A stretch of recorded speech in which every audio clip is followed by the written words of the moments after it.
Les vraies voix Sud Radio, 18h-20h, Philippe David. Bienvenue dans les vraies voix de Sud Radio et à toutes et à tous, joyeux Noël puisque nous sommes le 25 décembre avec une émission, vous allez le voir, un peu spéciale. Outre mon pull qui n'est pas moche mais qui clignote un peu partout, mais qui est un pull de circonstance, on a un trio très sympa, on va avoir un invité très spécial, je pense même qu'on va entendre les vraies voix sous un registre un peu différent aujourd'hui. Trois vraies voix qui sont Bruno Pomar, fondateur du RAID et maire de Belleflou, dans l'Aude. Bonsoir. Bonsoir, je suis très inquiet ce soir, mon cher Philippe, parce que je te vois avec ce pull. S'il y a un problème électrique ou quoi, j'ai peur que tu finisses grillé sur le studio. C'est du 3 volts, hein, pas du 230. Okay, donc avec les LED qui clignotent, je risque pas grand-chose. Tu nous fais pas une petite côte François. Non, c'est clair. Faites attention, on va peut-être chanter dans cette émission. Qui finissent électrocutés là sur le plateau, c'est la faute. Vous avez reconnu sa voix, Corinne Tapiero, présidente de l'Observatoire des parents et de l'école. Bonsoir Corinne. Bonsoir et joyeux Noël à tous. Joyeux Noël à vous également. Et un petit nouveau, Domenico Cotron, auditeur Sud Radio, en reconversion pour devenir journaliste. Bonsoir. C'est exact, et bonsoir et joyeux Noël à tout le monde. Eh bien, joyeux Noël à tout le monde. Allez, aujourd'hui, vous aurez 3 débats pour le prix de 2. On va commencer par le premier dans quelques instants. Noël, c'est bien plus qu'une date pour sur le calendrier. C'est une fête culturelle, religieuse pour certains, universelle pour beaucoup. Elle rassemble chaque année des millions de personnes autour des mêmes traditions et des mêmes valeurs. Et on vous pose cette question. Noël est une fête avant tout culturelle, religieuse et universelle. Vous dites tout d'abord religieuse à 43% et universelle à 36%. Vous voulez réagir, le 0826 300 300. On parlera ensuite d'un retour de la foi qui est prégnant en France après des années de recul. La religion semble revenir en avant et on vous pose cette question. Retour de la foi en France, sommes-nous dans une période de retour du religieux? Vous dites oui à 82%. Encore pour réagir, un seul numéro, le 0826 300 300. Et on terminera avec la publicité du loup mal aimé qui fait polémique. Oui, il mange un poisson et l'association Blooms, association écologiste, a porté plainte dénonçant un message mensonger qui confond végétarisme et consommation de poissons. Et on vous pose cette question, plainte de Blooms contre la pub Intermarché. Est-ce que certaines ONG écologistes ont perdu la raison? Vous dites oui à 83%, vous voulez réagir. Le 0826 300 300, c'est parti pour le premier débat. Les vraies voix Sud Radio. Et c'est cette question, Noël est-elle avant tout une fête culturelle, religieuse ou universelle? Eh bien pour le moment c'est avant tout une fête religieuse. Et on a Vanessa qui nous appelle d'Aignan. Bonsoir Vanessa. Bonsoir les vraies voix, ravi d'être avec vous ce soir. Et joyeux Noël. Alors pour vous, est-ce que c'est une fête religieuse, universelle ou culturelle? Alors pour moi c'est universel, car nous avons pas mal d'amis qui ont des cultures très différentes de la nôtre. Des Comoriens par exemple qui nous ont souhaité un joyeux Noël alors qu'ils le fêtent pas du tout. Une amie qui est orthodoxe et qui fête Noël pour que son fils soit un peu comme ses petits camarades, puisse répondre aux questions qu'est-ce qu'il y a eu à Noël. Et pourtant elle est pratiquante aussi. Voilà, pour moi c'est universel. Les gens qui sont apparemment chez nous avec des cultures différentes respectent notre culture et fêtent également certains Noël pour être comme nous. Vanessa, on va faire réagir les vraies voix. Je rebondis sur ce que vous dites. Moi, je suis allé beaucoup de fois en Asie dans mon ancienne vie, où il n'y a pas du tout de chrétiens, en Chine, en Thaïlande, etc., ou pratiquement pas. Et au mois de décembre, il y avait des Pères Noël, des arbres de Noël, des sapins de Noël de partout. Pour vous, Bruno Pomar, c'est quoi Noël? C'est plutôt religieux, culturel, universel? Je crois que c'est. Alors on dit c'est une fête chrétienne évidemment, donc à quasiment. Oui, c'est la naissance de Jésus-Christ. Évidemment, donc ça c'est. Mais universel, elle a tout à fait raison, Vanessa, parce que la semaine dernière j'étais avec ma femme au Maroc. Et figurez-vous qu'avec tous les zozos qui essaient de nous déstabiliser avec nos fêtes, avec tout un tas de choses, vous voyez ce que je veux dire? Je suis arrivé, on était dans un hôtel et j'ai vu des employés en train de faire l'arbre de Noël. J'ai dit, ah ben t'as vu, ils font un arbre de Noël en disant, ça m'a presque, surpris, parce qu'on est en train de tellement déstabiliser tout ça, dans notre pays, en France, que ça m'a même étonné. Donc c'est une fête universelle parce qu'on le fête partout et dans tous les pays. Corinne Tapiero, pour vous c'est quoi? Religieux, universel ou culturel? Moi je crois que c'est avant tout une fête religieuse pour les chrétiens qui pratiquent, qui sont pratiquants ou un peu croyants ou traditionnalistes. Ou même non pratiquants. Mais qui ont une culture et qui... Voilà. Et ce qui est culturel, c'est que ça intéresse tout le monde. Moi, je vais vous dire, je suis absolument désolée, désespérée de la tristesse des rues de Paris, par rapport à ce que c'était. Moi, j'aimais bien toutes ces illuminations dans ces rues. On sentait que c'était Noël. Il y avait des sapins partout. Alors, il y a eu la mode des sapins contreplaqués, des trucs absolument hallucinants, en boîte de conserve ou en bouteille plastique ou je sais pas quoi. Donc, moi, je vais vous dire, j'aime un sapin qui sente bon, avec plein de guirlandes, avec des boules de Noël, avec la bûche, la tradition. Je trouve que c'est extraordinaire. Et puis, le regard émerveillé des enfants, c'est quelque chose d'unique et qu'on peut mettre en avant sans concession. On vous a compris, la bûche du sapin, mais elle peut être également glacée ou pâtissière. Voilà. Corinne Tapiron. Domenico, pour vous, c'est culturel, c'est religieux, c'est universel? Pour moi, évidemment, c'est religieux de naissance, normal, mais elle est devenue culturelle, puisque, comme on disait, de partout dans le monde aujourd'hui, on fête Noël, pays chrétien ou non. Et je vous donnais l'exemple dans ma famille, dans ma belle famille. Une partie de ma belle famille est de confession musulmane et pourtant ils fêtent Noël. Voilà. Donc c'est aujourd'hui ancré dans la culture et dans l'enracinement français. Qu'est-ce que vous appelez fêter Noël? Ils offrent des cadeaux, ils font un repas de Noël avec de la dinde de Baki Halal par exemple. Ouais, c'est culturel. Ils font le sapin, ils font le repas de Noël, ils font les cadeaux, ils fêtent Noël comme n'importe qui d'autre en fait. C'est formidable. En même temps, c'est ce qui permet pour moi de dire qu'aujourd'hui la fête est culturelle. Tout simplement. Oui, tu as raison. Moi, je vois, mes petits-enfants m'ont envoyé ma fille. C'est vrai que vu votre grand âge, c'est même vos arrière-petits-enfants, on pouvait le dire. Non, c'est mes petits-enfants, mais formidable. L'arbre de Noël a plein de cadeaux devant. Et les enfants qui sourient aux anges, comme on dit, formidable. Donc il faut sourire aux cadeaux surtout. Totalement. Ouais. Corinne Tapiron, vous avez, vous, cette conception que dire que tout le monde, même si on n'est pas automatiquement chrétien, on peut fêter Noël? Non, mais chacun fait ce qu'il veut. Chacun fête Noël. Moi, à titre personnel, je ne le fête pas, mais je suis très heureuse. Vous n'êtes pas chrétienne. Parce que je suis pas chrétienne et je suis très heureuse de voir cette fête, les gens heureux, de temps en temps ça fait du bien. Et puis finalement on célèbre la naissance du juif de Bethléem. Alors il y a quand même une question qui se pose. On a l'impression que quelque part on parle de la trêve de Noël où les gens, il y a quand même plus de retenue, plus d'empathie. Oui, quand même un petit peu. Moi, je sais pas. Par rapport à quoi?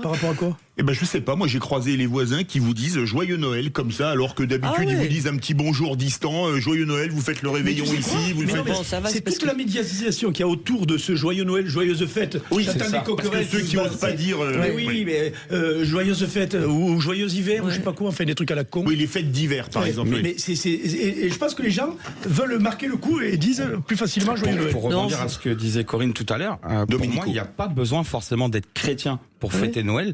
Et je vais vous donner un exemple très concret. J'ai vécu pendant 3 ans aux États-Unis, en Floride, notamment à Miami. Et on a une importante communauté juive là-bas. Et bien, pour autant, j'allais quand même participer à l'allumage des flambeaux de Hanouka. Et ça me posait aucun problème. Moi, ça me pose pas de problème, mais à titre personnel, je le fais pas. Vanessa, vous êtes toujours avec nous, Vanessa Daignan. Oui. Quelque part, vous avez fait l'unanimité dans le groupe des vraies voix. Après, il y a un petit côté religieux qui revient, je pense, parce que justement, moi, j'ai été baptisée et communiée, mais je suis plutôt athée comme mon papa. J'ai accompagné quand même ma maman hier à la messe, pour pas qu'elle se retrouve toute seule, parce que ça faisait très longtemps que j'y avais pas été. Et figurez-vous, pour une petite commune qui est Montguillem, on a un évêque qui est venu célébrer cette messe parce qu'il est originaire de la commune voisine. C'est beau ça. Et figurez-vous qu'il est évêque en Turquie. Ah oui. Il est futurement peut-être nommé pour aller au Vatican. Ah oui. Et oui, alors on lui avait dit mais tu vas venir, mais tu vas voir l'église, il va pas y avoir grand monde. Figurez-vous qu'elle était quasiment pleine.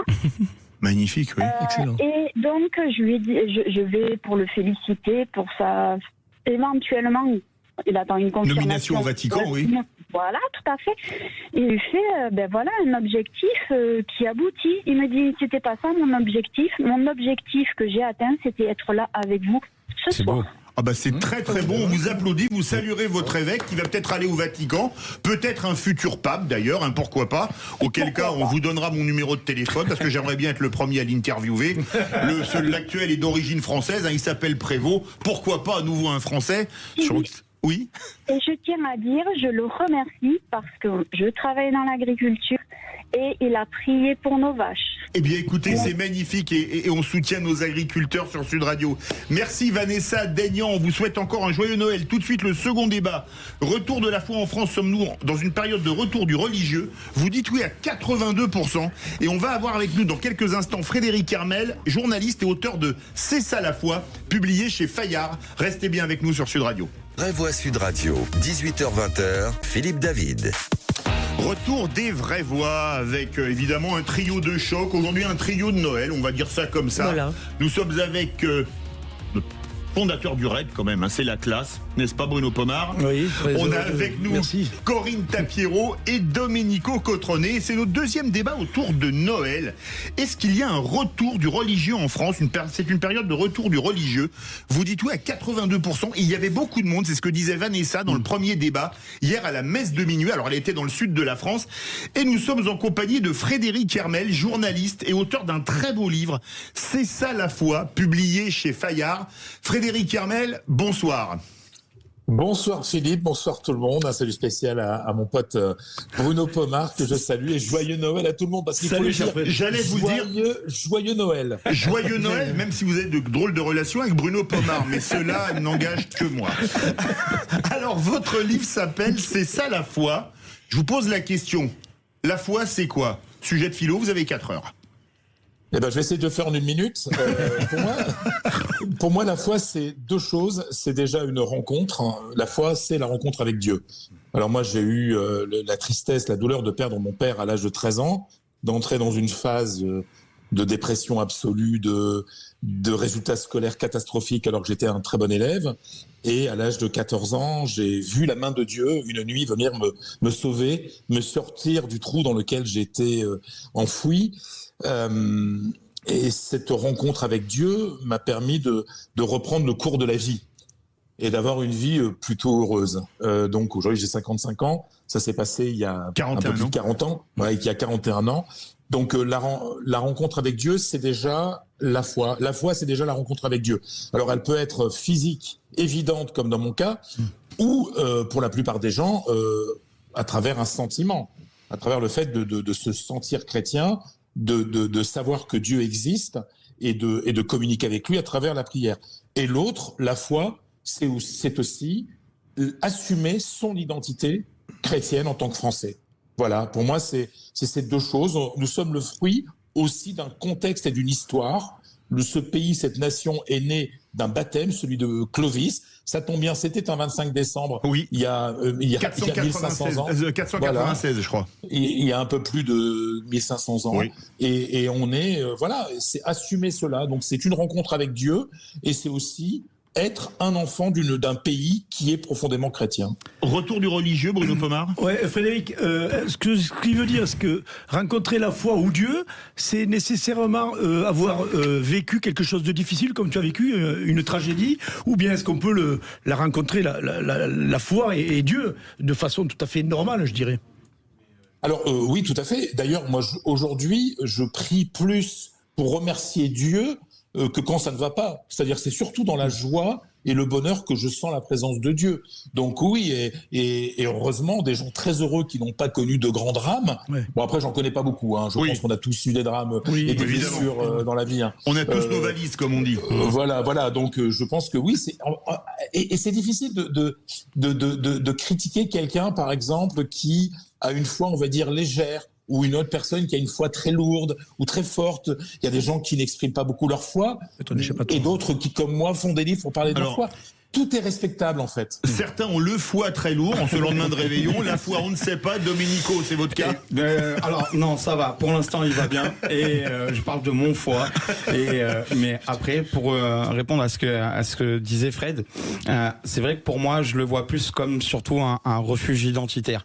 Avant même, puisque je vais prendre l'exemple qu'il a donné, moi j'ai perdu mon papa il y a 1 an et demi, ça ne m'a pas plongé plus que ça dans la foi.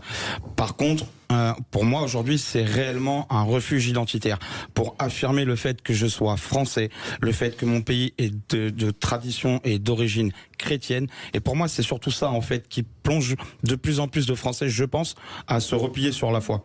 C'est un repli identitaire, la foi, Frédéric Hermel? Alors, je n'aime pas trop le mot repli, mais c'est votre avis, je pense. Refuge. Alors voilà, voilà. C'est un refuge identitaire. En fait, c'est simplement, vous savez, on est dans un moment, dans un monde totalement globalisé où tout le monde regarde les mêmes séries Netflix, achète les mêmes bricoles faites dans des usines en Chine, et on a par moment besoin de se raccrocher à quelque chose d'authentique. Et c'est vrai que quand on est français et qu'on est catholique, on se dit oui, c'est quand même bien de se rattacher à cette histoire. Moi, je sais toujours cet exemple de l'incendie de Notre-Dame. Oui. Ça a été une preuve incroyable de l'attachement de la France et des Français, même les gens d'autres religions, même les gens non pratiquants, à la culture chrétienne de la France. Parce qu'il n'y a pas plus belle image, plus belle représentation de la culture chrétienne de la France que la cathédrale Notre-Dame et tout le mouvement de générosité, d'abord d'émotion, de générosité, puis de soutien et après de joie et de fierté quand elle a été réinaugurée après les travaux 5 ans après. Donc en fait, oui, on a besoin d'avoir des repères. Et moi, ce que j'aime dans ma religion, en tout cas dans celle que je pratique, qui s'appelle la religion catholique, apostolique et romaine, c'est qu'il y a beaucoup de rites. Et je pense que les rites sont essentiels parce que les rites sont structurants, les rites sont des repères et les rites, quelque part, sont des guides. Quand on est un petit peu perdu, on va aller à la messe de minuit, comme beaucoup de gens hier, peut-être la seule fois de l'année, avec Pâques. Et hier soir, plein de gens se sont dit, c'est quand même bien d'être français et d'avoir cette histoire-là, cette histoire chrétienne. Corinne Tapiron. Moi, je trouve que dans ce que vous dites, ça me parle énormément. D'abord, parce qu'on sent beaucoup de gens qui sont en recherche, non pas d'identité, mais de repères. Et pour certains, la religion, quelle qu'elle soit, est un repère et quelque chose qui leur permet de se stabiliser et de s'équilibrer. Moi, je constate, puisque je ne suis pas de la même religion que vous, l'importance de la pratique et des rites, comme vous l'avez dit, surtout dans la transmission. C'est quelque chose d'essentiel parce que lorsque les enfants, nos enfants ou petits-enfants ont été baignés dans une certaine ambiance religieuse ou traditionnaliste. Chez les catholiques qui sont baignés dans l'eau bénite pour être baptisés, faut-il le rappeler. Voilà. Ils ont une tendance à garder l'essence de tout ça et de le reproduire et d'essayer de s'y attacher et pas trop s'en éloigner. Après, la foi, c'est une affaire qui est très personnelle. Il y a des gens qui sont très pratiquants, qui sont pratiquants traditionnalistes. Je ne sais pas quelle est la part de foi ou la part d'habitude, mais il n'en demeure pas moins qu'il y a une vraie recherche un vrai besoin de se ressourcer. Et puis il faut savoir aussi que les religions, quand elles ne sont pas pratiquées avec un intégrisme démesuré, permettent de se retrouver. Et permettent de recréer ce qu'on appelle les cellules familiales, qui est quand même le premier lieu des solidarités avant toutes les politiques publiques. Frédéric Hermelcourt, parce qu'on part au 0826 300 300. Oui, alors ce livre aussi, ça vous intéressait, Corinne, parce que c'est aussi une déclaration d'amour à nos frères aînés dans la foi. C'est-à-dire que moi, je suis aussi, à un moment, repassé par Jérusalem, par l'apprentissage de l'hébreu, par le chemin des premiers chrétiens qui étaient tous juifs, pour réactiver ma foi chrétienne à l'âge de 40 ans. Donc, et je fais aussi un chapitre sur l'islam parce que moi, je vois que mes amis juifs et mes amis musulmans me félicitent d'avoir d'oser, en tant que catholique, parler de ma foi. Parce que c'est vrai qu'il y a un naturel chez les juifs et chez les musulmans à parler de leur foi et de leur religion. Et on a l'impression qu'en France aujourd'hui, c'est un peu compliqué pour les catholiques de s'assumer. On part au 0826 300 300 en direction Cachan. Bonsoir Raphaël et ça rime, joyeux Noël. Eh bien écoutez, merci Philippe, merci aux vraies voix, joyeux Noël à tous. Et à joyeux Noël. Voilà, c'est important en ce moment de recueillement d'avoir ces paroles de fraternité, de paix. Et le regain religieux, effectivement, s'observe. Alors, non seulement lors des fêtes de Noël, mais plus particulièrement à Pâques. Et on peut aussi avoir, effectivement, en mémoire ou en souvenir les baptêmes de personnes qui ne sont pas forcément jeunes, se convertir donc au christianisme, au catholicisme particulièrement lorsqu'ils sont dans l'adulte. Donc oui, il y a un regain religieux qui aujourd'hui s'explique par sans doute une aspiration à aller à la rencontre de Dieu. Voilà. Donc oui, je souscris à ce que disait votre invité tout à l'heure. Frédéric Armel. Il y a Monsieur Armel, il y a effectivement un regain de spiritualité. Et c'est pas forcément un repli identitaire. Hein. Je pense que c'est on est sur une conception de la société de consommation qui finalement n'apporte pas tout. Et l'aspiration vers Dieu peut-être augure d'autres horizons.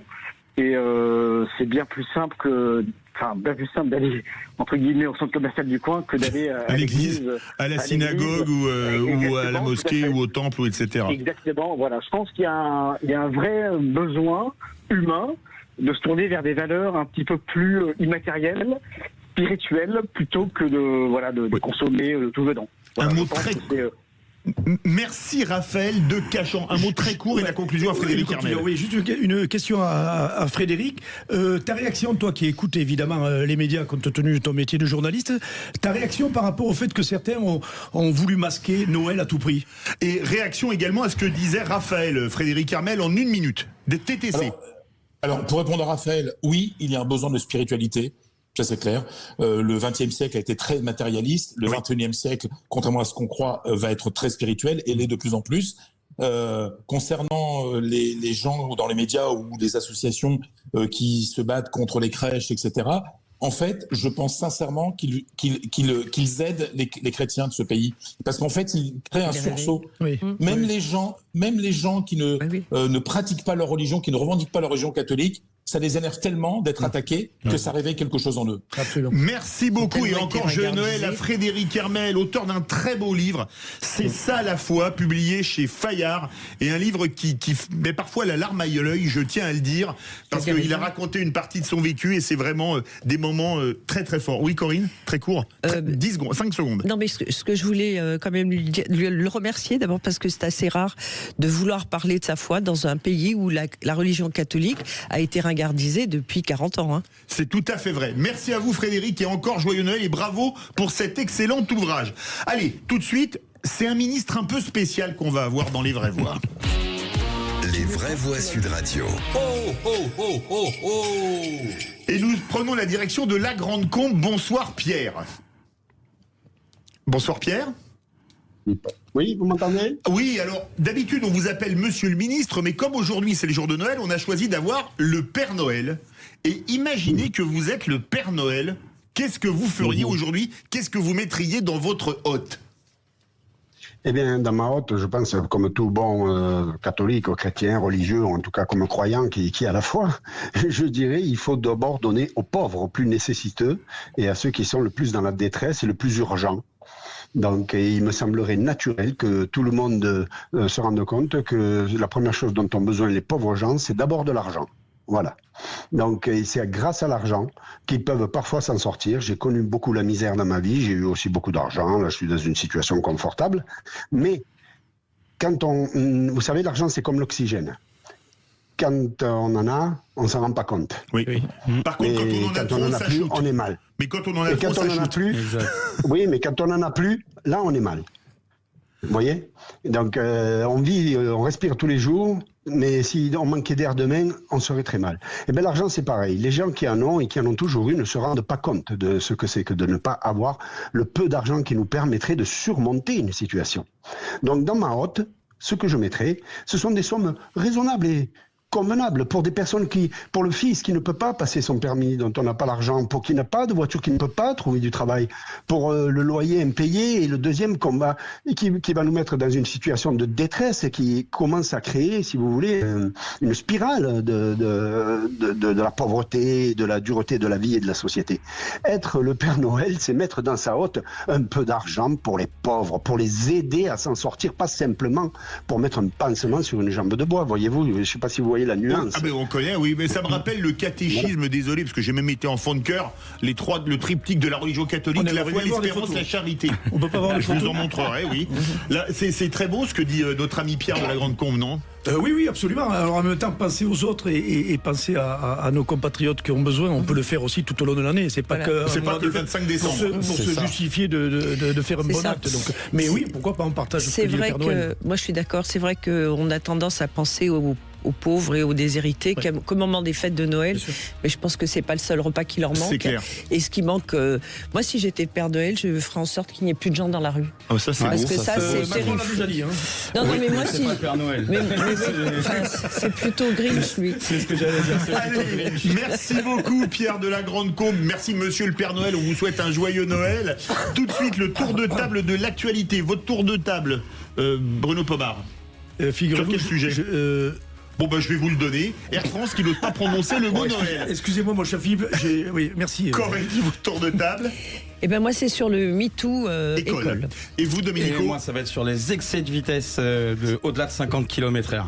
Eh bien, écoutez, on se retrouve tout de suite avec les vraies voix. 18h-20h, Philippe David. Retour des vraies voix qui sont en pleine forme ce soir avec Bruno Pomar, Corinne Tapiero et Domenico Cotron. Et notre réalisateur Maxime fait toujours d'excellents jingles. C'est l'heure du tour de table de l'actualité. Je crois que toi et moi, on a un peu le même problème. Mais non! C'est-à-dire qu'on peut pas vraiment tout miser sur notre physique, surtout toi. Ah bon? Alors si je peux me permettre de te donner un conseil, c'est oublie que t'as aucune chance, vas-y fonce. Oui, mais comment dire sans tomber dans une forme de réalisme insupportable? Il a rien compris. On sait jamais, sur un malentendu ça peut marcher. Le tour de table de l'actualité.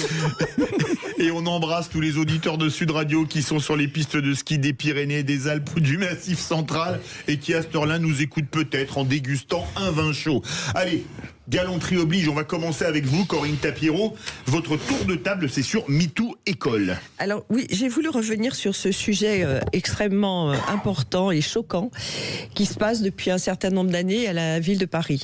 Donc le 20 novembre, qui est une journée emblématique puisque c'est la journée internationale des droits de l'enfant, s'est créé le collectif MeToo École, qui est composé de parents dont les enfants ont été victimes de violences sexuelles à l'intérieur des établissements scolaires parisiens. Des violences allant jusqu'au viol, faut quand même le rappeler, il y a pas des attouchements, etc. Des attouchements, etc. D'autres violences, on a eu aussi toutes les désignations de maltraitance qui sont perpétrées dans les foyers de l'aide sociale à l'enfance, qui est absolument scandaleux. Et j'ai voulu parler de ça d'abord parce que je suis extrêmement blessée et révoltée de savoir que des enfants puissent vivre ça sans avoir la possibilité réellement d'en parler, d'être entendus, sans que leurs paroles ne soient mises en cause. Il faut savoir que quand des enfants vivent ce genre d'histoire, ils sont détruits, et assez durablement pour certains à vie. Et donc ce collectif a décidé de faire une lettre ouverte à Madame Hidalgo sous forme d'une lettre au Père Noël. C'est pour ça que j'ai voulu en parler en disant qu'à la rentrée, le petit enfant voudrait ne plus avoir peur en allant à l'école.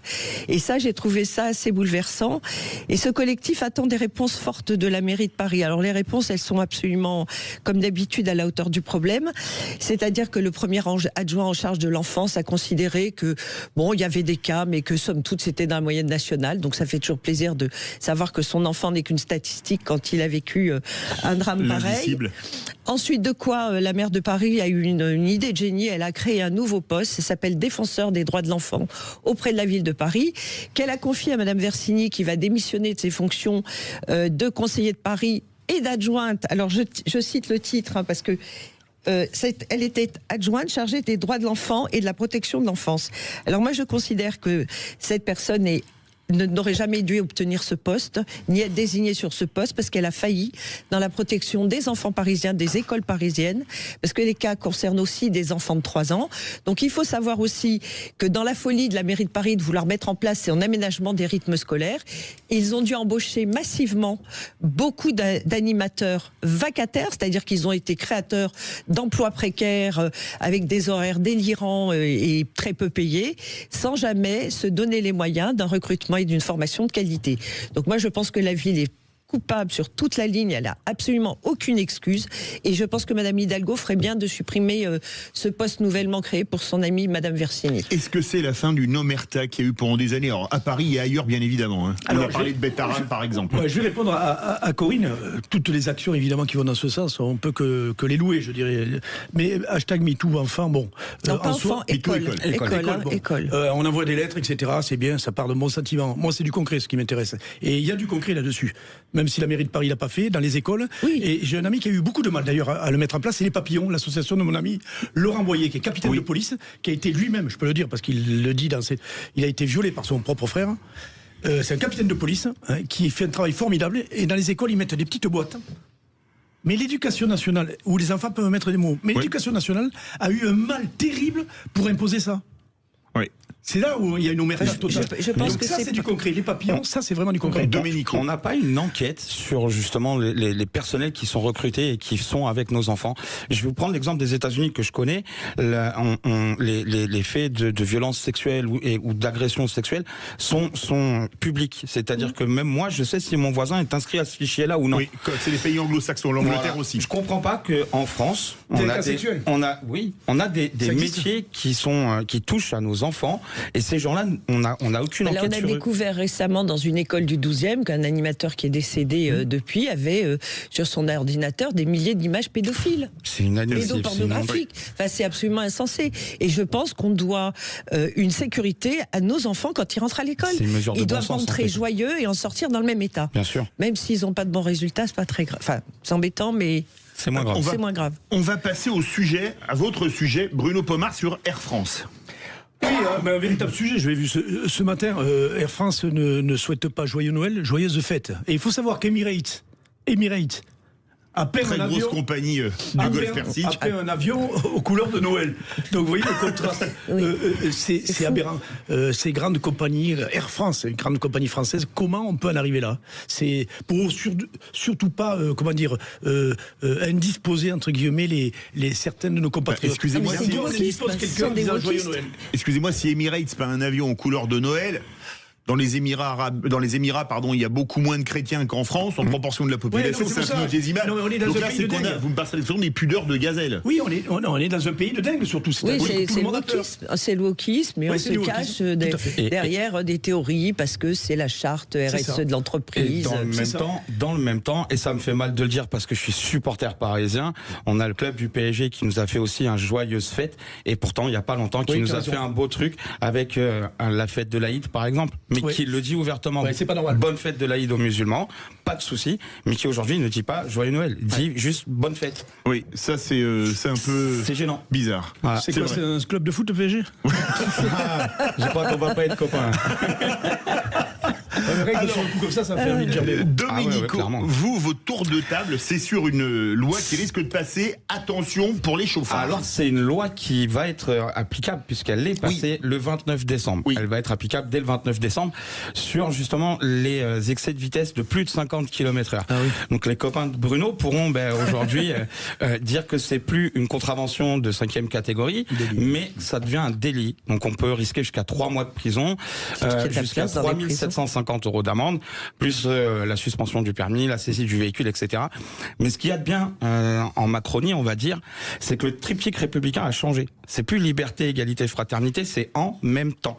Ça veut dire qu'aujourd'hui, dans un décret de cette même loi, vous avez une dérogation possible à partir du moment où vous payez votre amende à 300 € tout de suite, ou 600 € si vous êtes récidiviste.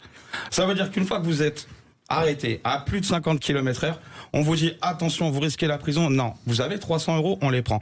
Donc en fait, aujourd'hui, on essaye d'engorger les tribunaux. C'est de la sélection par l'argent. Mais bien sûr. Et ça rejoint ce que disait le Père Noël tout à l'heure. On donne un peu d'argent à tout le monde et l'argent fait le bonheur. Vous voyez, on pourra même rouler à plus de 50 km/h. Alors moi, je me pose une question quand même.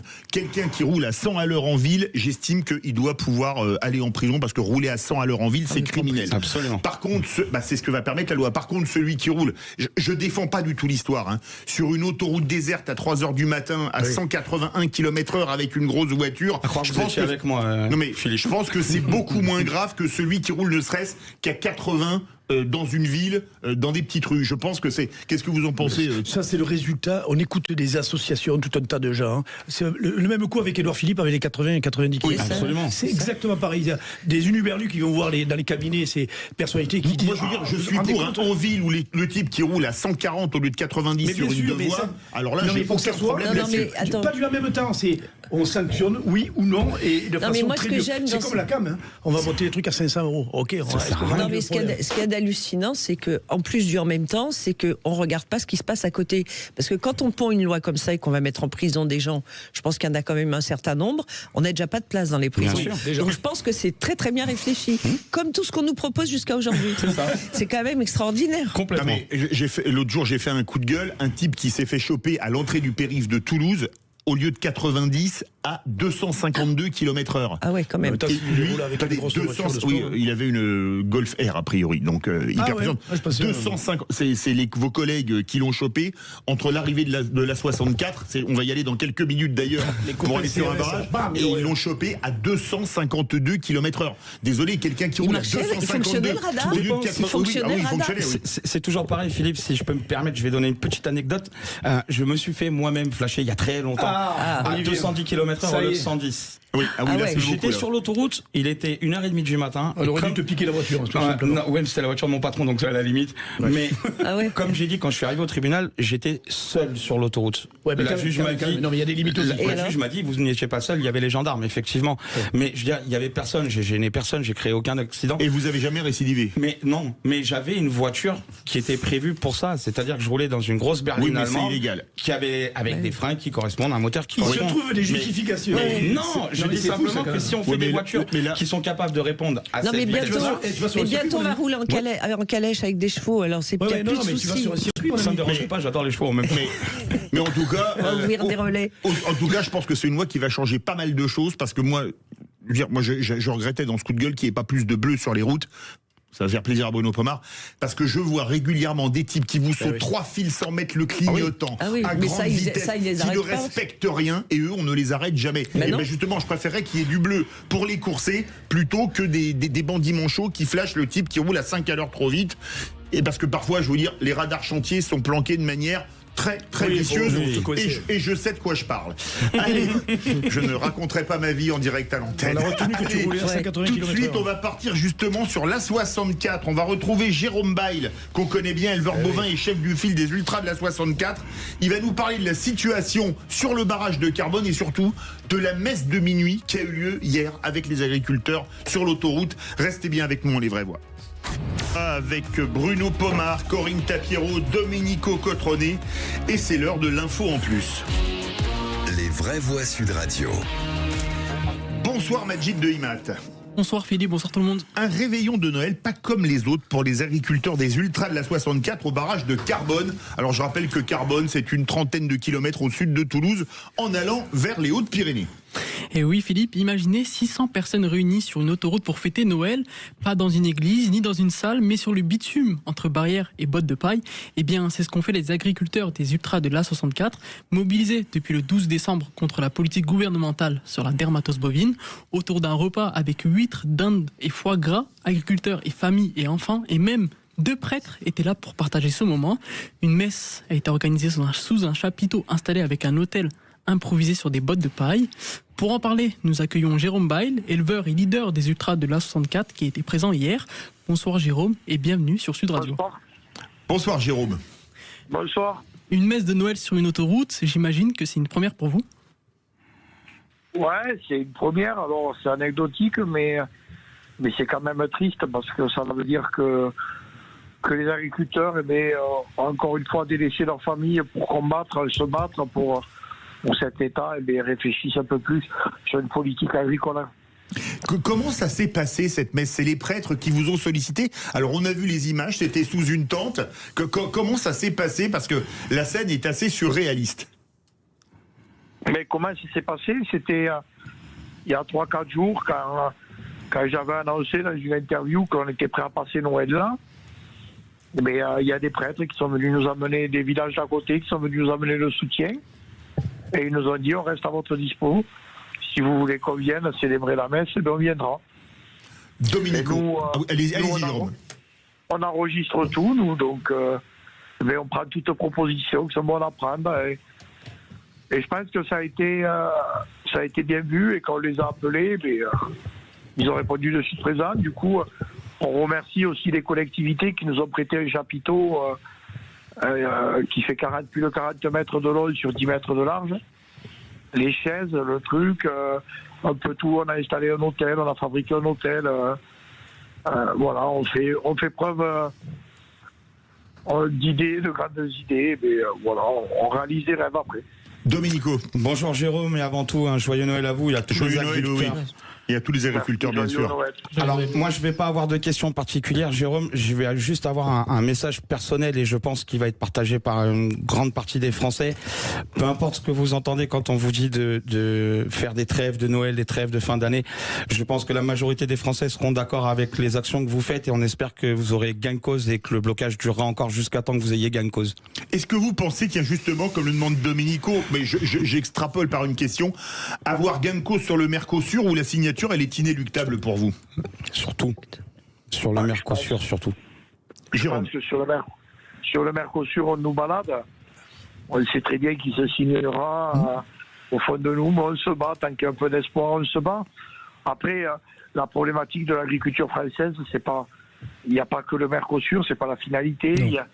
Aujourd'hui, on parle beaucoup de DNC, ce protocole qui fait des carnages. Hier soir, je veux souligner le courage de l'éleveur qui a eu les bêtes abattues il y a 2 jours chez nous, qui était présent parmi nous. Dans le Comminges? Ouais, dans le Comminges. Il était présent parmi nous hier soir pour la messe. Il avait besoin de se retrouver avec nous. Voilà, il y a quand même d'autres problématiques que tout ça. Il y a un problème structurel de l'agriculture française. Je sais que nos céréaliers produisent à perte. Donc ça, c'est pas entendable. On a toujours ces problèmes de dossiers, de surtransposition administrative, de complexité administrative. Voilà, il y a énormément de choses à revoir dans notre agriculture. Je pense qu'il est temps de revoir notre système agricole français. Corinne de sécuriser cette souveraineté alimentaire qui aujourd'hui, avec la guerre qui approche, qu'on le veuille ou pas, une guerre alimentaire, une guerre stratégique, on ne peut pas laisser crever le corps de métier qui nourrit le pays. Absolument. Corinne Tapiro. En tout cas, moi, je voulais vous apporter mon soutien dans ces actions que vous menez, parce que on sait combien le métier est difficile, combien de nombreux agriculteurs sont inquiets du fait que leur ferme ne sera pas reprise par leurs enfants, parce que le métier est justement trop difficile. Entre la charge de travail qu'est effectivement de s'occuper des bêtes ou de s'occuper des champs, il y a aussi toute cette gestion très lourde administrative, très très lourde, contre laquelle il faut se battre et dont il faut se débarrasser. Parce qu'il faut un inspecteur pour inspecter l'inspecteur, donc ça commence à être un peu insupportable. C'est malheureusement ça. Ouais. Et je partage tout à fait votre sentiment sur l'histoire du Mercosur. C'est que non seulement on vous balade, mais on nous balade. Parce que je pense que si on a reporté la signature au mois de janvier, c'est simplement pour vous demander de bien vouloir rentrer dans vos fermes et dans vos terres. Et je crois que de toute façon, ça sera signé le 9. Enfin, c'est une mascarade, cette histoire. Ça vous fait peur, Jérôme Bail, et ensuite la parole sera à Bruno Pomar? Mais ça me fait peur. C'est pas le Mercosur lui-même qui me fait peur. C'est qu'aujourd'hui, on a des politiques qui sont totalement déconnectées de nos systèmes de production, de nos problématiques territoriales. Voilà, et quand vous dites que aujourd'hui les parents ne veulent pas que leurs enfants reprennent parce que le métier est difficile, le métier n'est pas difficile, on nous le rend difficile. Ouais. C'est ça la différence. C'est le pire. C'est qu'aujourd'hui, nous les agriculteurs français, on est prêts à travailler comme on le fait, mais on ne veut pas travailler à perte. Si aujourd'hui on avait un revenu, si on était sûr avec des prix d'intervention comme on le demande pour sécuriser au moins la production, mais il y aurait beaucoup de jeunes qui veulent faire ce métier-là. Mais le problème, c'est qu'on nous le rend impossible. Et quand j'entends et quand je lis, parce que je lis, même si à ce moment, j'ai pas trop le temps de le lire, mais on me se permet de m'envoyer quand même des dossiers et des chiffres. Quand j'entends que l'État français donne presque 14 milliards d'euros par an à des territoires africains, alors j'ai rien contre ça. Mais pour le développement de l'agriculture et pour sécuriser les revenus des agriculteurs, là-bas, ça me fait peur. Parce qu'on veut sauver les pays tiers, mais on laisse crever le nôtre. Jérôme, bon, alors moi, évidemment, total soutien. Puis je suis maire du rural dans l'Aude, donc mes amis céréaliers en particulier, mes éleveurs, enfin toute l'agriculture de façon générale doit être soutenue et c'est le cas. Vous vous entendez bien tous sur la démarche politique à mener entre la Confédération rurale, paysanne et surtout la FNSEA, parce que Rousseau, j'ai l'impression qu'il brasse beaucoup pour ses intérêts personnels, parce que c'est pas un agriculteur. Pour moi, lui, c'est un méga industriel. Qu'est-ce que tu en penses, Jérôme, de la situation de la FNSEA par rapport à votre situation? Alors, moi, ce que je veux dire aujourd'hui, moi, je suis président d'une association un syndicat, la politique.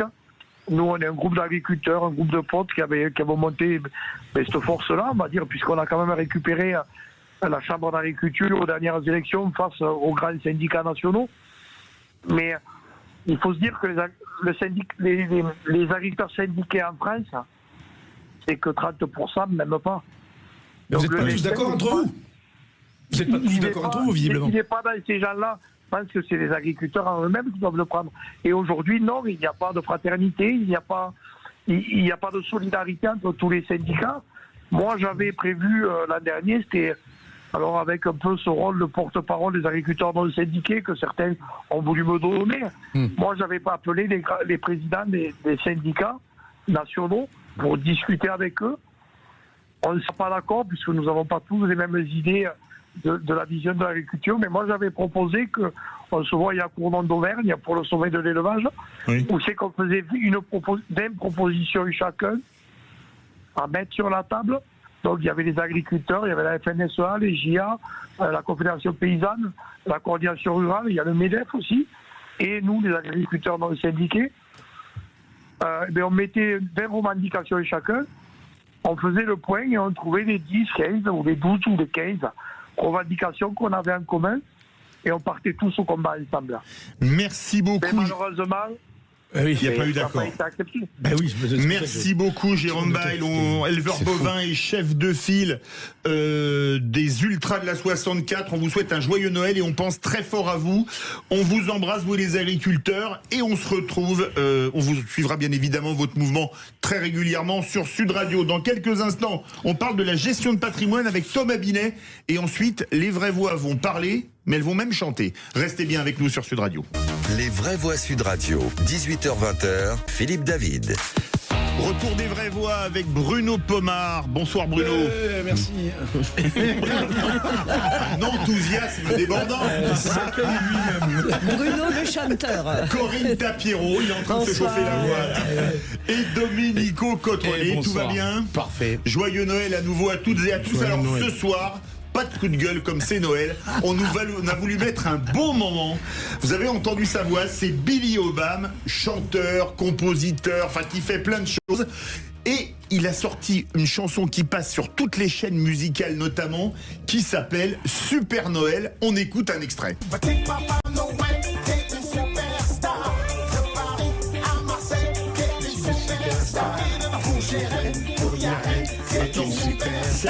chanter. Papa Noël, c'est toi la superstar. Tout le monde dit Joyeux Noël, Merry Christmas, Merry Christmas. On va faire la fête autour du sapin. Fini les soucis, que du plaisir. Ramène la sono, balance le son. La terre va trembler à l'unisson. Tout le monde. Noël, c'est une superstar. De Paris à Marseille, c'est une superstar. Pour GM, pour Yael, c'est une superstar. Petit Papa Noël, c'est toi la superstar. Oh bravo. Bon, petit message subliminal à notre directeur général Patrick Roger. Si demain on fait une émission, ce soir il y aura les vraies voix qui font rouler la France à 19h30. Les vraies voix qui font chanter la France. Je propose qu'avec Cécile de Ménibus on la co-anime. On reprendra Stone et Chardin, Sheila et Ringo, les Carpenters, etc. Notre directeur artistique sera bien évidemment Billy Obam. Alors Billy, bonsoir. Comment est née cette chanson? Faire une chanson sur le Père Noël. Vous avez travaillé, on va écouter d'autres extraits avec Gainsbourg, avec Lee John, le chanteur d'Imagination. Faire une chanson pour le Père Noël, c'est fabuleux quand même, non? Énorme. Mais génial, on est en France. Noël, c'est la France. Et donc, c'est une idée que j'ai eue tu vas adorer, avec Cyril Hanouna. Ah ouais, ça va on a être eu cette idée il y a plus de 20 ans. Ah ouais. Et moi, je l'ai revu l'année dernière à l'occasion de l'anniversaire d'Olive. Qui est là. On peut dire que c'est ta compagne. Exactement, ma compagne. Et qu'on embrasse, qui est là dans le public. Et qu'est-ce qui s'est passé? Quand on s'est revu avec Cyril, je ne l'avais pas vu depuis plus de 20 ans, il m'a serré dans les bras et il m'a dit, au fait, le truc qu'on avait fait il y a plus de 20 ans, on va le sortir. Et donc, c'est comme ça que est arrivé Super Noël, qui a été travaillé grâce à Cyril et qui est là aujourd'hui. C'est toi qui as fait les musiques? C'est moi qui ai fait les lyrics, les paroles. Les paroles. Et la musique? La musique, elle a été faite par James, le fils de Manu Dibango. Grand musicien. Alors, vous avez peut-être oublié un passage mythique de Billy Obama. On va écouter une chanson qu'il a enregistrée il y a quelques années avec un géant de la chanson française.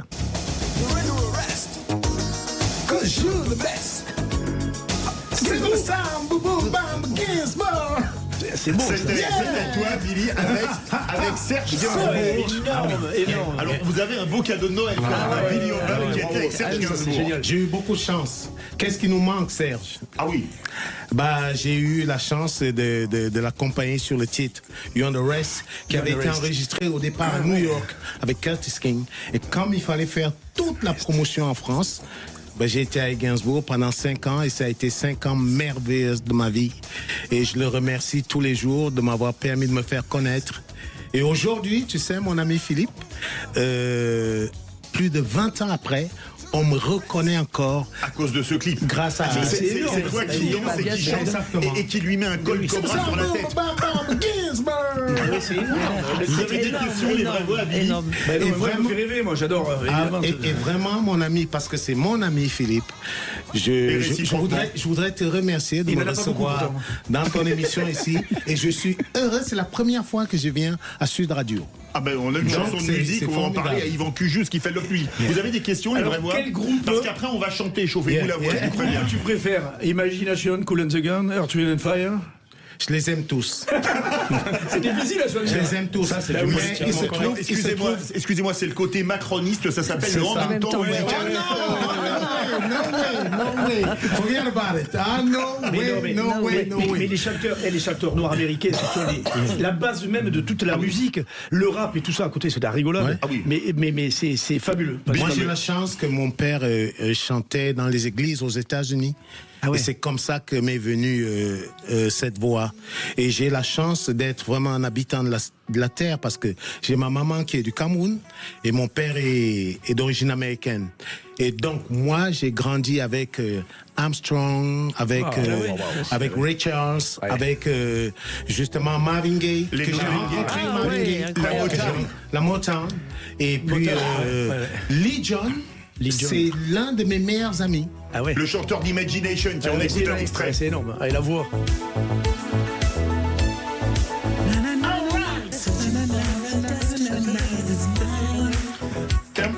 Ça rappelle des souvenirs. Alors juste une chose, je vais dévoiler une chose de la vie intime de Bruno Pomar. Quand il dansait là-dessus en boîte de nuit pendant son adolescence, tout le monde disait qu'il ringardisait Lee John, qu'il ringardisait en dansant Michael Jackson et même Claude François. Là, il ringardisait tout le monde. Quand Lee est à Paris, je te dirais. Et tu l'avertiras, peut-être qu'on va, comme ça, tu vas le rencontrer, parce que chaque fois qu'il est à Paris, moi, comme ça, tu vas lui chanter Just an Illusion. Just an Illusion, ah oui. Moi, je vais pas trahir de secret, mais c'est vrai que je suis le plus jeune, je pense, à la table. Quand on vient débattre, s'il vous plaît, quand on vient débattre sur tous les jours de Noël, on évite d'être désagréable. Je ne suis pas désagréable, c'est juste que j'ai pas eu l'occasion de pouvoir danser. Il nous tacle d'entrée. Non, moi j'aurais une question à Billy. Oui. Si aujourd'hui vous avez fait un duo avec un monstre de la chanson française qui était Serge Gainsbourg, si aujourd'hui vous devriez faire un duo avec un chanteur français actuel, ça serait qui? Actuel. J'aime bien Violet. Je trouve que il a quelque chose. Et j'aime bien sûr Florent Pagny. Parce que je trouve qu'il a une merveilleuse voix. C'est quelqu'un que j'aime beaucoup. Alors, excusez-moi, mais si tu fais un duo avec Florent Pagny, il faudra le faire en espagnol, vu ses propos. J'ai déjà le titre, Afuera. Vu ce qu'il a dit de Milei, je pense que le titre est tout trouvé. Tu as peut-être, si tu as côtoyé beaucoup Serge Gainsbourg, parce que moi je le côtoyais un peu, c'était à l'Élysée-Matignon, il allait beaucoup à où j'allais souvent. Bon, on a dû se croiser. Hein. C'est possible.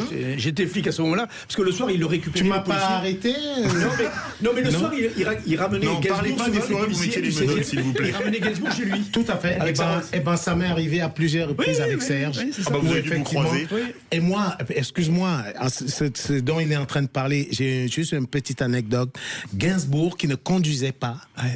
Chaque fois qu'on allait à une prestation, c'est moi qui le ramenais avec ma petite bagnole.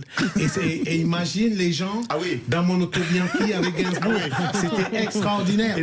Et les gens s'arrêtaient. On s'arrêtait au feu et t'avais les gens qui disaient oh Gainsbourg, c'est pas possible. Je veux dire, tout à l'heure, en venant au boulot, j'ai doublé, je l'ai arrêté un feu à côté d'une grande star de cinéma, mais il n'était pas en auto Bianchi, mais en Ferrari. Je vous le dirai en antenne. Corinne Tapiero. Oui, alors moi j'ai rencontré Serge Gainsbourg il y a très très très longtemps parce que on faisait une animation culturelle et on avait animé la ville de Lyon aux heures des années 60.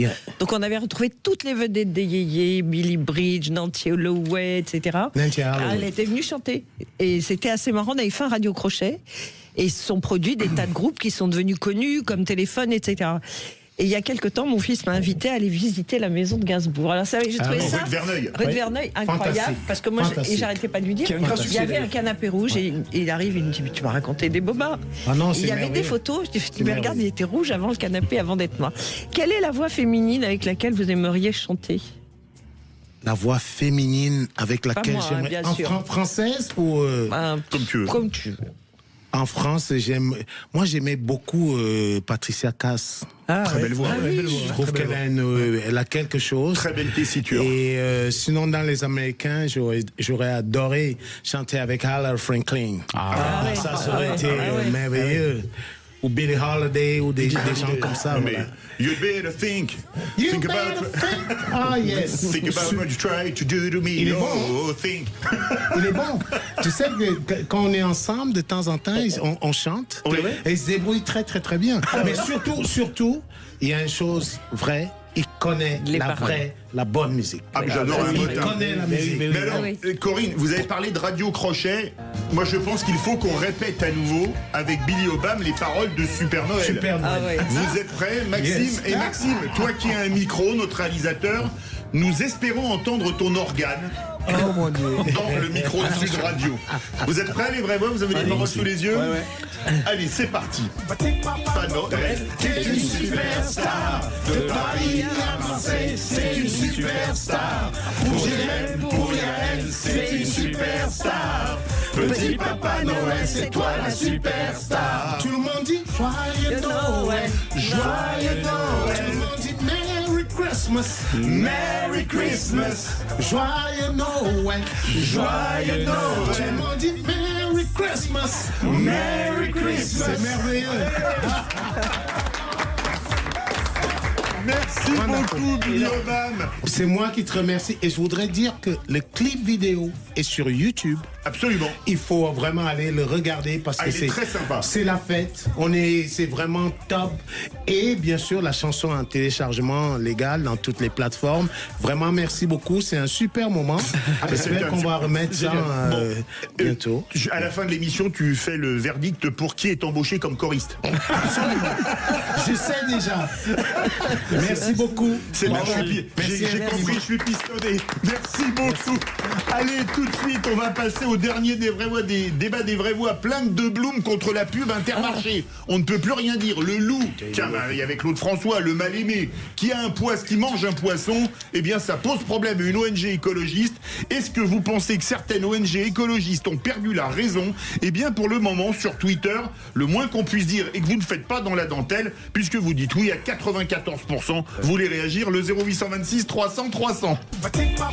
Retour des vraies voix. Alors là, on a carrément un quatuor, puisque on va dire que les voix ont bien chauffé sur Petit Papa Noël est une superstar. On a bien évidemment Bruno Pomar. Et tu n'as arrêté personne. Non, mais par contre, il veut me récupérer comme choriste. Il me l'a dit en Tout à fait. hors antenne. Tout à fait. Il fallait pas dire, il fallait le cacher. Oui, t'as raison. Alors, je vais vous avouer, il m'avait dit avant l'émission qu'il cherchait un prototype de voix très rare qui sont les castrats. Et je dois dire que dans ce domaine, vous étiez le seul dans ce studio. Mon cher Bruno Pomar, c'est pourquoi vous avez été le brillant vainqueur de ce radio crochet. Oh my gosh. Et qu'il y a toujours Corinne Tapiero, Domenico Cotrone, je vais avoir des ennuis avec la police, et Billy Obama est resté avec nous. Alors vous avez entendu la pub Intermarché, plus d'1 milliard de vues, une pub planétaire qui fait même cartonner la chanson de Claude François, qui est une adaptation d'une chanson américaine de David Cassidy de 73. Il avait enregistré en 74. On écoute le jingle. Les vraies voix Sud Radio. Je me sens mal aimé, je suis le mal aimé. Les gens me connaissent tel que je veux me montrer. Alors les amis, cette chanson, c'est pas la chanson qui pose problème, c'est un passage de cette pub qui a été vu plus d'1 milliard de fois. C'est considérable.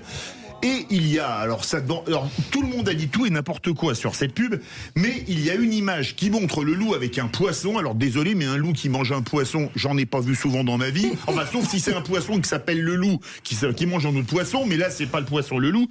Et l'association écologiste Bloom, l'ONG écologiste Bloom, a porté plainte en disant que on confondait le véganisme et le bon, peu importe, que ça posait problème pour elle. Et on vous pose cette question, plainte de Bloom contre la pub Intermarché. Est-ce que certaines ONG écologistes ont perdu la raison? Et vous dites oui à 94%.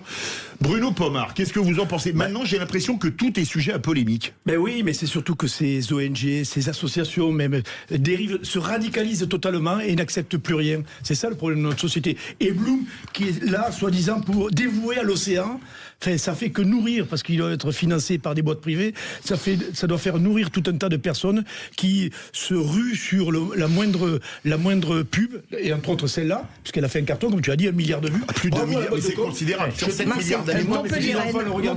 Elle est superbe, elle est superbe. Elle est géniale. Il n'y a pas de violence, il n'y a rien, je trouve formidable. Et c'est des pantins, c'est attristant de voir ça. C'est pour ça que notre société se radicalise à cause de gens comme ça. Bloom est dangereux pour la démocratie. Je trouve que ces gens-là sont devenus extrêmement inquiétants parce qu'on a entendu tout et n'importe quoi. D'ailleurs, ils se cachent derrière un argument que je trouve un peu fallacieux, considérant qu'Intermarché fait de la surpêche pour remplir ses boîtes de thon ou de je ne sais quoi, ce que je trouve totalement insensé. Ce que je constate, c'est qu'ils sont capables de se réjouir de rien. Oui. Alors, ils veulent pas qu'on mange de viande, maintenant il faut plus manger de poisson, mais moi je leur conseille de manger des cailloux, parce qu'ils commencent vraiment à nous fatiguer. Ça devient insupportable, parce que on a l'impression que quoi qu'on fasse, on va se faire... on va se faire taper dessus, quoi qu'on dise, on se fait taper dessus. Je constate qu'il y a des gens qui réduisent leurs propos au strict minimum pour ne pas être attaqués par les wokistes, les machins, etc. On ne s'en sort plus. Oui, bien sûr. Oui. C'est invraisemblable. Et ça, on peut remercier tout un tas de députés sur ces sujets. Et puis tous les wokistes qui sont allés faire leurs études aux États-Unis, qui nous ont ramené toute leur théorie à la gomme, là. Mais en fait, Bloom est une association qui lutte contre la surpêche, etc. Voilà. Elle a eu énormément de problèmes avec des pêcheurs, avec des gros lobbying de pêcheurs. Mais aujourd'hui, elle dévoie en fait cette publicité. Et elle dévoie elle-même ce qu'elle fait en fait. Et bien sûr. Parce que Bloom, à travers cette publicité, attaque Intermarché, qui normalement, et de ce que dit Bloom, a une entreprise de pêche, qui s'appelle Scapêche, et fait de la pêche en gros volume. Donc en fait, elle utilise cette publicité pour attaquer directement Intermarché, mais sans le dire volontairement. Parce qu'à mon avis, et c'est un langage que moi, Bloom n'a pas les armes pour attaquer Intermarché sur le sujet de la pêche.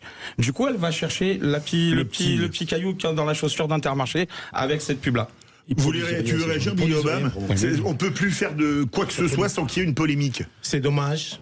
C'est pas ça la France. À moi, on est dans un pays libre. C'est pour ça que moi je suis tellement heureux d'être ici. de pouvoir... c'est vrai que c'est devenu très, très, très compliqué. La moindre chose, ça amène à des polémiques c'est insupportable. Le sujet fait réagir au 0826 300 300 et on va dans un département où il y a beaucoup de pêcheurs, où même la sardine a bouché le vieux port. Direction les Bouches-du-Rhône, nous avons avec nous Jean-Pierre de La Ciotat. Bonsoir Jean-Pierre. Bonsoir Philippe David. Bonsoir l'équipe. Bonsoir. Joyeux Noël. Ah, vous avez entendu les chœurs, ça vous a plu? Ah écoutez, ça chante faux, mais c'est... Merci. Ce qu'il y a de fabuleux, c'est qu'on a tous filmé, qu'il est écrit Sud Radio, parlons vrai. Eh bien écoutez, vous parlez vrai. Alors qu'est-ce que vous en pensez? Ce qu'on peut faire, c'est filmer, mais couper le son, c'est parfait. Alors, joyeux Noël également. Ça, je voulais pas souhaiter joyeux Noël, Jean-Pierre. Qu'est-ce que vous en pensez alors de cette affaire où maintenant on peut se retrouver au tribunal pour une pub que je trouve très bon enfant, que beaucoup de gens trouvent très belle, très bon enfant, alors qu'il n'y a pas de raison de porter plainte pour ça, non? Écoutez, je vais rebondir sur les propos de deux de vos invités. Donc, la France, au contraire, c'est un pays où il y a toujours eu beaucoup de polémiques, beaucoup de discussions, c'est un peuple politique. Mais par contre, ça ne finissait pas forcément devant un tribunal. Heureusement. Voilà. Et ensuite, je partage les propos de cette dame qui disait qu'aujourd'hui, il était difficile de trouver des moyens de se réjouir de quoi que ce soit, parce que tout est devenu procédurier, tout est devenu politique. Je donne des leçons, j'explique comment il faut vivre, comment il faut manger, comment il faut boire. Et je crée une association, et puis lorsque j'ai une publicité comme ça qui a 1 milliard de vues, je me fais ma propre publicité à peu de frais, et j'en profite pour atteindre mes objectifs. Voilà, je trouve ça très raison. Quand c'est un succès français de cette ampleur planétaire, que c'est une boîte de Montpellier, tout le monde est content quand on voit cette pub. C'est une pub qui vous fait retomber en enfance. Et résultat des courses, ça finit devant le tribunal. Donc voilà. Avant de terminer mon propos, je voudrais donner 2 précisions. Oui. Les loups du Canada mangent des saumons, donc il y a des loups qui mangent des saumons. Ah ben, bonne information. Et puis, oui, au moment... Alors, ils se mettent à côté des ours, hein. C'est pas très connu, mais ils se mettent pas très loin des ours. Là, je dois dire qu'avec cette opération, avec cette information, vous m'avez fumé. Et Philippe David aussi en mange d'ailleurs. J'espère. Et on écoute votre deuxième information, Jean-Pierre. La deuxième information, c'est que la sardine qui a bouché le port, c'était un chalutier, pour le coup. Et comme ça, on reste dans le sujet. Et effectivement, c'est un chalutier qui s'appelle la sardine qui a bouché le port de Marseille. D'où, je dirais, cette déformation parisienne typique de dire que les Marseillais exagèrent tout, alors que ce n'est pas vrai, bien entendu. Bon, comme vous avez dit que nous avons chanté faux, est-ce que vous pourriez nous dire en direct sur Sud Radio, allez le PSG, Jean-Pierre de La Ciotat? Je vais vous le dire d'une autre manière. Allez le PSG. Bravo. Ça vous va? Ah ben c'est parfait, c'est parfait. En plus, il chante juste. Hein. Le supporter parisien que je suis est touché. Mais il est touché. Ce ne sera jamais possible. Bruno Pomar, Jean-Pierre, restez avec nous. C'est vrai qu'on a l'impression que quelque part, parce que avant cette plainte devant le jury de déontologie publicitaire, 99% des gens, et même peut-être encore plus, ne connaissaient pas l'ONG Bloom. Comme l'a dit Jean-Pierre. Est-ce que si, parce que maintenant un peu tous les médias en parlent. Est-ce que c'est pas une manière de se faire connaître quand on n'est pas connu? Mais il a dit, Jean-Pierre, c'est notre ami qui l'a dit, Domenico. Et effectivement, ils se mettent en avant sur ce coup-là. C'est bien, ça nourrit un petit peu leur ego, et puis ça montre que ils bossent pour quelque chose, parce que comme ils sont financés, certes, par du privé, c'est leur problème. Mais voilà, encore une fois, on ne peut plus rien dire dans ce pays. Et c'est triste parce que ça dure depuis une bonne dizaine d'années, le hawkisme américain qui a déferlé sur l'Europe et sur la France en particulier, et tout ça a été récupéré par qui? Évidemment par la France insoumise en particulier, qui en fait un fonds de commerce électoral formidable. Et ça, c'est scandaleux. Et d'ailleurs, il faut, comme Noël, etc., il faut continuer à vivre et à se réjouir de tout ce qui se fait. Moi, je suis pas sûr qu'il se fasse qu'il se fasse connaître maintenant, c'est qui est cette ONG, pardon. Mais ils se font connaître pour des mauvaises raisons. Ça les discrédite totalement. Oui, tout à fait. Totalement, parce qu'il ferait bien de s'occuper la radicalisation totale de. Mais c'est sur tous les sujets. Ils vont se discréditer par rapport aux gens qui ne pensent comme nous, on va dire, qui ne pensent pas comme eux. Mais par contre, pour leur petit microcosme à eux, au contraire, ils sont glorifiés. Ils disent, voyez, ce que nous, on a fait, ce que nous, on a dit, c'est bien. Oui, non, mais ils demandent simplement qu'ils coupent cet extrait où il y a le loup avec le poisson. Mais est-ce que quelque part, parce que je vais faire une petite digression sur cette pub, répondre ceux qui veulent. Moi, j'ai entendu des gens à peu près du même bord politiquement avoir un ressenti exactement inverse sur cette pub. Et si quelque part, moi je me pose la question, c'était pas une pub qu'ils ont faite en dessin animé pour faire rêver les gens au moment de Noël, qui n'avait aucune visée politique derrière. Mais il n'y avait pas de visée politique. Tout à fait. Moi, j'ai vu, elle est magnifique. J'ai vu. Et en même temps, Intermarché n'a aucun intérêt de faire de la politique sur le sujet. La boîte de com a créé ce truc-là, c'est formidable. Mais d'ailleurs, les pubs Intermarché, si vous les avez regardées, elles ne vendent aucun produit. Non, il y a tous une ambiance à chaque fois. Mais et à la fin, on voit ce que j'ai trouvé génial dans cette pub, c'est qu'en plus, elle sort au moment de Noël. Et en fait, quand on regarde tous ces animaux qui, d'un seul coup, se mettent ensemble au cours de la table, ça prône simplement les valeurs de Noël qu'on disait au début de l'émission. C'est notre amie Elisabeth Lévy qui a fait un excellent édito dans la matinale de Patrick Roger, d'ailleurs, sur cette pub que j'incite à revoir, soit en vidéo sur la chaîne YouTube de Sud Radio, soit en podcast. Un dernier mot, Jean-Pierre, vous pensez que quelque part, moi je pense qu'il n'y avait pas de visée politique sur cette pub, et vous ? De la part d'Intermarché ? Absolument. Je pense qu'il n'y avait aucune visée politique, il y avait des visées symboliques, parce que si on pousse dans la symbolique l'image du loup dans le monde et particulièrement en Europe, avec tous les contes de Perrault, c'est vraiment le mal-aimé.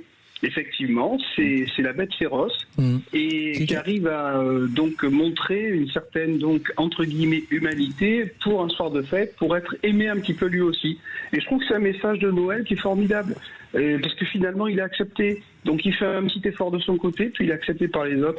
Enfin, franchement, cette pub, elle fait rêver, elle est bonne enfant, je trouve. Et c'est dommage d'en arriver à des polémiques pareilles. Voilà. Merci beaucoup, Jean-Pierre. Vous avez dit qu'on chantait fou. Vous allez rester avec nous parce que là, on va finir quelques instants en chanson sur le mal-aimé, comme on a Billy Obama avec nous. Mal-aimé, je suis le mal-aimé. Les gens me connaissent tel que je veux me montrer. Mais ont-ils cherché à savoir d'où me viennent mes joies? Et pourquoi ce désespoir caché au fond de moi? Bon, vous trouvez qu'on a progressé, Jean-Pierre, ou pas? Ah oui. J'ai un homme en prof maintenant. Voilà.